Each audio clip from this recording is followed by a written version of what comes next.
ভেনেজুয়েলার উত্তরাঞ্চলে আঘাত হেনেছে দুটি অত্যন্ত শক্তিশালী ভূমিকম্প। রিক্টার স্কেলে এর একটি মাত্রা ছিল 7.2 এবং অন্যটির 7.5। ভয়াবহ এই প্রাকৃতিক বিপর্যয়ের পর দেশটিতে জরুরি অবস্থা ঘোষণা করেছেন ভেনেজুয়েলার ভারপ্রাপ্ত প্রেসিডেন্ট দেলচি রদ্রিগেজ। জোড়া ভূমিকম্পের পর বিস্তীর্ণ এলাকা জুড়ে ব্যাপক ক্ষয়ক্ষতি ও বিপুল প্রাণহানির আশঙ্কা করা হচ্ছে এই ভূমিকম্পের কারণে 10,000 থেকে 1 লাখ মানুষের মৃত্যু হতে পারে।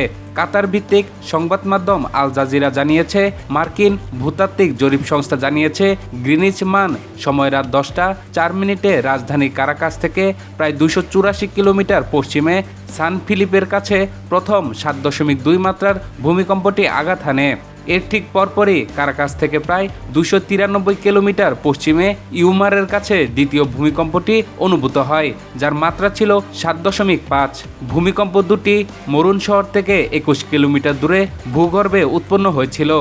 এর তীব্র কম্পন ট্রুজিলো, কারাবেবো, মিরান্ডা ও লা গুয়াইরা রাজ্যসহ দেশের বিভিন্ন অঞ্চলে অন্তত মারাত্মকভাবে অনুভূত হয়েছে।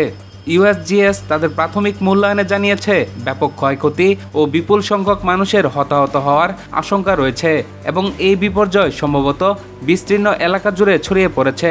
সংস্থাটির অনুমান এই বিপর্যয়ের নিহতের সংখ্যা 10,000 থেকে 1 লাখ পর্যন্ত পৌঁছাতে পারে। তবে ভেনেজুয়েলা কর্তৃপক্ষের পক্ষ থেকে তাৎক্ষণিকভাবে নিহত বা আহতের কোনো সরকারি পরিসংখ্যান দেওয়া হয়নি। ভেনেজুয়েলার অভ্যন্তরীণ বিষয়ক মন্ত্রী দিদাসদাদো কাবেলো রাষ্ট্রীয় টেলিভিশনে দেওয়া এক ভাষণে পরিস্থিতি অন্তত শোচনীয় বলে স্বীকার করেছেন। তিনি জানান, সরকার দ্রুত উদ্ধার ও ত্রাণ তৎপরতা সক্রিয় করতে কাজ করে যাচ্ছে। কাবেলো বলেন, শিশু এবং বৃদ্ধের বিষয়ে খুব সতর্ক থাকুন, একে অপরকে ফোন করুন এবং খোঁজ নিন যে কেউ কোনো আঘাত পেয়েছে কিনা। তিনি আরও জানান, রাজধানী কারাকাসের অভিজাত আলতিমেরা এলাকার পরিস্থিতি অন্তত উদ্বেগজনক। ব্যবসা প্রতিষ্ঠান ও রেস্তোরাঁয় ঠাসা এই অঞ্চলে বেশ কয়েকটি বহুতল ভবন ধসে পড়েছে। উদ্ধারকারী দলগুলোকে নির্বিঘ্নে কাজ করার সুযোগ দিতে তিনি গাড়ি চালকদের রাস্তা ফাঁকা রাখার আহ্বান জানিয়েছেন। টেলিভিশন ও সামাজিক যোগাযোগ মাধ্যমে আসা কারাকাসের ছবিতে দেখা গেছে আলতামিরা এলাকায় একটি 22 তলা ভবন সম্পূর্ণ ধসে পড়েছে। জরুরি উদ্ধারকারী দলের সদস্যরা সেখান থেকে অনেককে জীবিত উদ্ধার করতে সক্ষম হয়েছেন। ধ্বংসস্তূপের বাইরে আটকে পড়া মানুষের স্বজনদের আকুল চিৎকার এবং উদ্ধার কাজে সহায়তার জন্য টর্চলাইট চেয়ে মানুষের আকুতি সামাজিক যোগাযোগ মাধ্যমে ছড়িয়ে পড়েছে।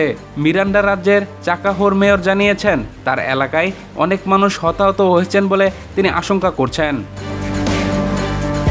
ভূমিকম্পের তীব্রতা কতটা ভয়াবহ ছিল তা ফুটে উঠেছে লা গুয়াইরা অঞ্চলের এক প্রত্যক্ষদর্শীর বিবরণী থেকে। বিমানবন্দর এলাকার কাছাকাছি থাকা ওই ব্যক্তি জানান, কারাকাসের আন্তর্জাতিক বিমানবন্দরটি মারাত্মকভাবে ক্ষয়ক্ষতি হলেও পুরোপুরি ধ্বংস হয়নি। তবে তার চারপাশের সমস্ত ভবন সম্পূর্ণ ভেঙে পড়েছে এবং সামনের মূল সড়কটি ফেটে চৌচির হয়ে গেছে। তিনি কারাকাসে ফিরে আসার চেষ্টা করলেও সব রাস্তাঘাট বন্ধ রয়েছে। ভারপ্রাপ্ত প্রেসিডেন্ট দেলচি রদ্রিগেজ নিশ্চিত করেছেন, মাইকোটিয়ার সিমন বলভিয়ার আন্তর্জাতিক বিমানবন্দরটি মারাত্মকভাবে ক্ষতিগ্রস্ত হয় সেটি আপাতত সম্পূর্ণ বন্ধ ঘোষণা করা হয়েছে। 1821 সালের একটি ঐতিহাসিক সামরিক বিজয়কে স্মরণ করে ভেনেজুয়েলায় এদিন সরকারি ছুটি চলছিল।